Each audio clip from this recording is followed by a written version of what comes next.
there's a moment at the end of the emperor's new clothes when the people begin to see the truth, when they start to recognize their leader is not wearing the finest stitching. He's just, well, naked. Well, today, Donald Trump is feeling the breeze. It's no secret that the very foundation of his political power is his unique ability to construct an alternate reality for his supporters to inhabit. But after weeks of deflecting, diverting, distracting attention from the Jeffrey Epstein controversy, Earth 2's population is waking up to the reality that their emperor might not be entirely truthful on this matter. Just listen to how he's still talking about it. Look, the whole thing is a hoax. It's put out by the Democrats because we've had the most successful 6 months in the history of our country. And that's just a way of trying to divert attention to something that's total bullshit. We all have Bill Barr to thank for ushering that word into the regular political lexicon. And it's possible Trump is right about one thing. Someone is trying to divert attention from something. Consider how irregular the process has been between the Trump administration and Epstein accomplice Ghislaine Maxwell, a convicted sex offender. A move to a ritzier prison that just so happened to coincide with her cooperation with the Trump Justice Department and a meeting she had with Deputy Attorney General Todd Blanche, who was once Donald Trump's personal attorney. Even this week, Trump did his best to project just how normal everything has been, but every turn he keeps getting tripped up. Watch. Were you aware of, and did you personally approve the prison transfer for Ghislaine Maxwell that your Justice Department? I didn't know about it at all. No, I read about it just like you did. And do you believe that she is? It's not a very uncommon thing. It's certainly possible, but it's hard to believe given how closely this DOJ has been working with this White House and how many tabs people are being kept on activities that are happening related to this investigation. It would be a little hard to see Ghislaine Maxwell getting moved to this much lesser security prison facility without the President of the United States knowing. Do you believe that she's credible to be listening to? Your Deputy Attorney General sat down with her recently. Well, let me tell you, he's a very talented man. His name is Todd Blanche. Whatever he asks would be totally appropriate, and it's not an uncommon thing to do that. First of all, the Deputy Attorney General never interviews anybody. Okay, that's done by line assistants, not by the Deputy Attorney General of the United States, who's supposed to be the Chief Operating Officer of the Justice Department. I didn't discuss it with him, but anything he talked about with her or the fact that he did that, not unusual, number one, and most importantly is something that would be totally above board. These are not things that are done by accident, George. These are things that are done on purpose, and I think everyone has to start wondering about how objective is whatever the Justice Department is doing. It isn't really geared towards trying to get her to give testimony that the president would find favorable to him. So they're all legitimate questions, a sea of legitimate questions. Bill Kristol lays them out like this in The Bulwark, quote, "It is worth recalling that after reviewing the files, Attorney General Pam Bondi and FBI Director Kash Patel ordered FBI agents to black out every mention of Trump, according to Bloomberg News. Why did they do that? After all, if Trump only pops up occasionally in the files as an innocent bystander or as a subject of third-party hearsay with no supporting or corroborating evidence, why the need to black out the mentions? If Trump did nothing concerning while spending time with sex trafficker Jeffrey Epstein, as Ghislaine Maxwell is reported to have told Deputy AG Todd Blanche before being moved to a far nicer federal prison facility, then what is the problem? Why not just release the files? Let Trump debunk whatever unverified suggestions may be in there and avoid accusations of a cover-up. Perhaps because the files tell us more about the Trump-Epstein relationship. Perhaps because they suggest Trump has something to hide. We don't know the answers to those questions yet. But the fact that they're being asked, even among Trump's most devoted supporters, is an indication that the distractions simply are not working, and that perhaps people are starting to realize Trump isn't wearing the finest stitching after all.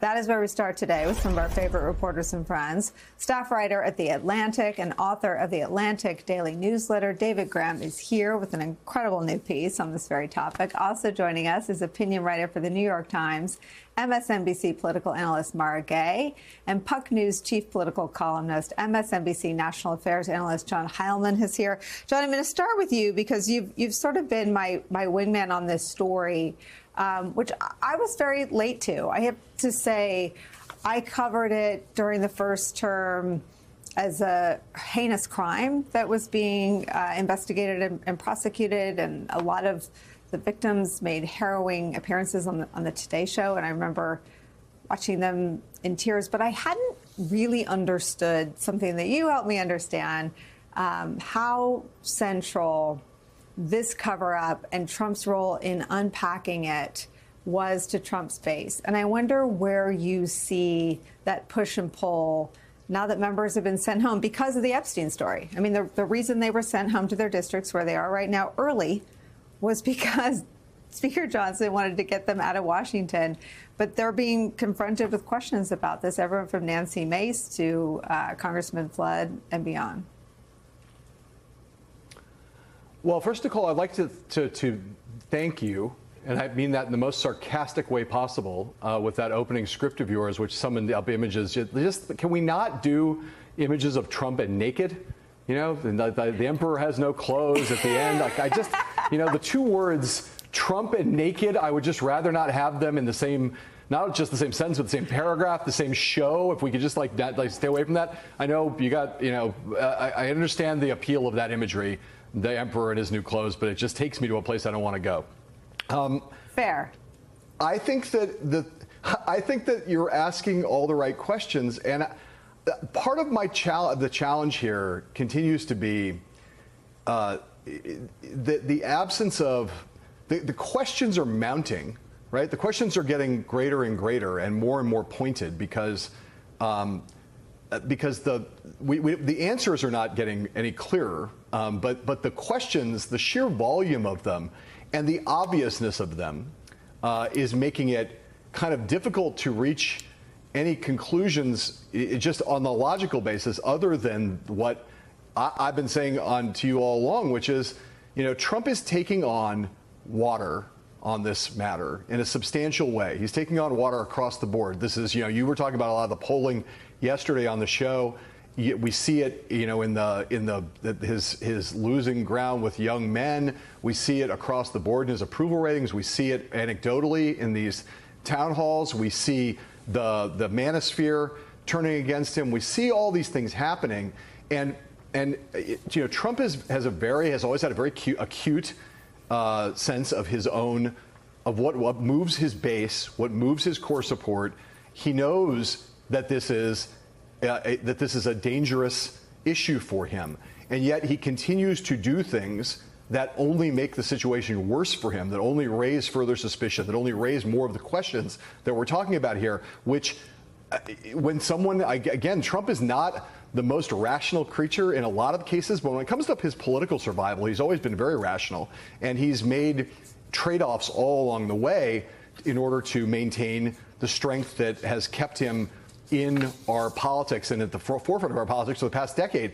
He's now making choices that are hurting him politically day after day after day. And there is only one logical conclusion. Again, I've said this before on the show, and I feel like a broken record, but there's only one logical conclusion, which is that whatever is on the other side, whatever, if he made the decisions that would, the opposite decisions of the decisions he's making now, which are hurting him politically, that if he made those decisions, that the political cost to him, and who knows, maybe the legal cost to him, I don't know, but whatever the various costs, the psychic costs, emotional costs, political costs, legal costs, would be greater. And that I think continues to be the case. There's no other logical explanation for what he has been doing other than that he is afraid of what full disclosure of what is in the Epstein files would bring to him.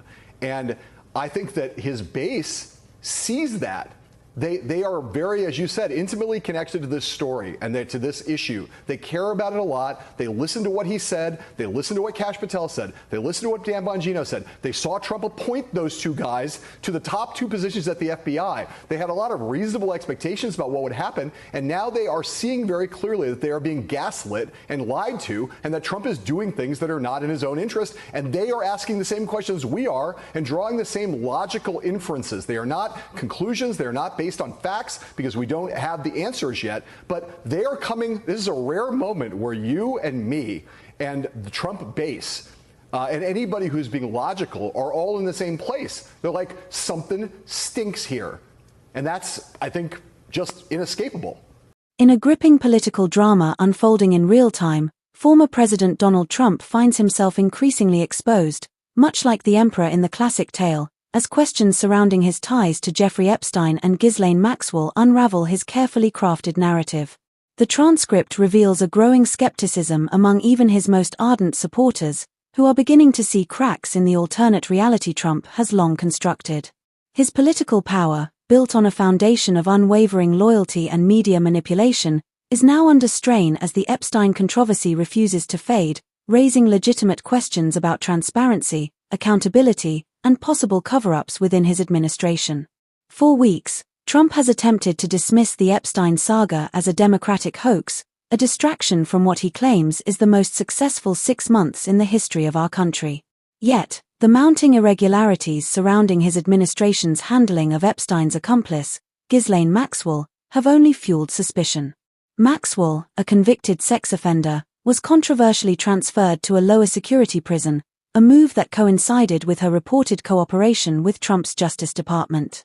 This decision, coupled with the involvement of Deputy Attorney General Todd Blanche, Trump's former personal attorney, has raised eyebrows. Trump's insistence that he was unaware of the transfer strains credulity, especially given the close coordination between his White House and the Department of Justice, DOJ. Critics, including political analysts and reporters, argue that such a high-profile move would unlikely occur without the president's knowledge, particularly in a case as sensitive as Epstein's. The transcript highlights a pivotal moment.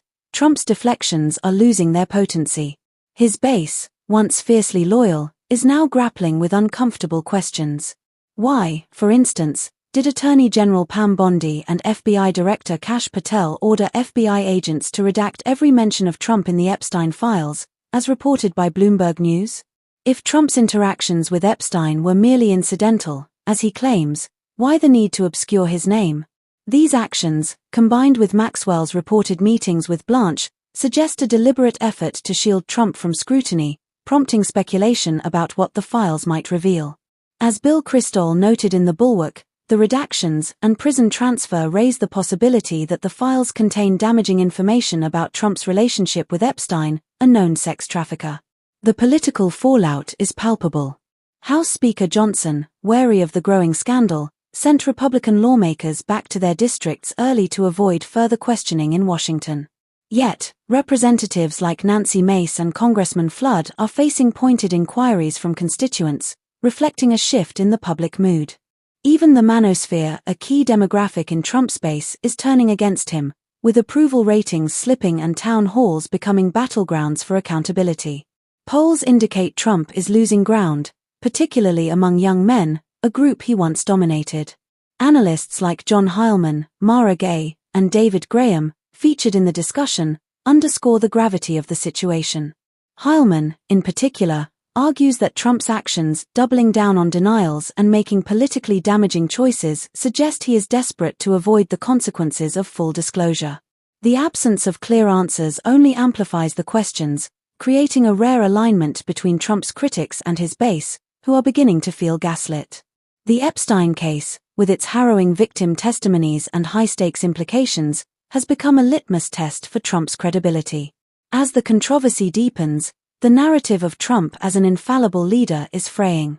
The public, much like the crowd in The Emperor's New Clothes, is starting to see through the illusion. With each evasive response and questionable decision, Trump risks alienating the very supporters who once believed in his unassailable image, leaving him politically vulnerable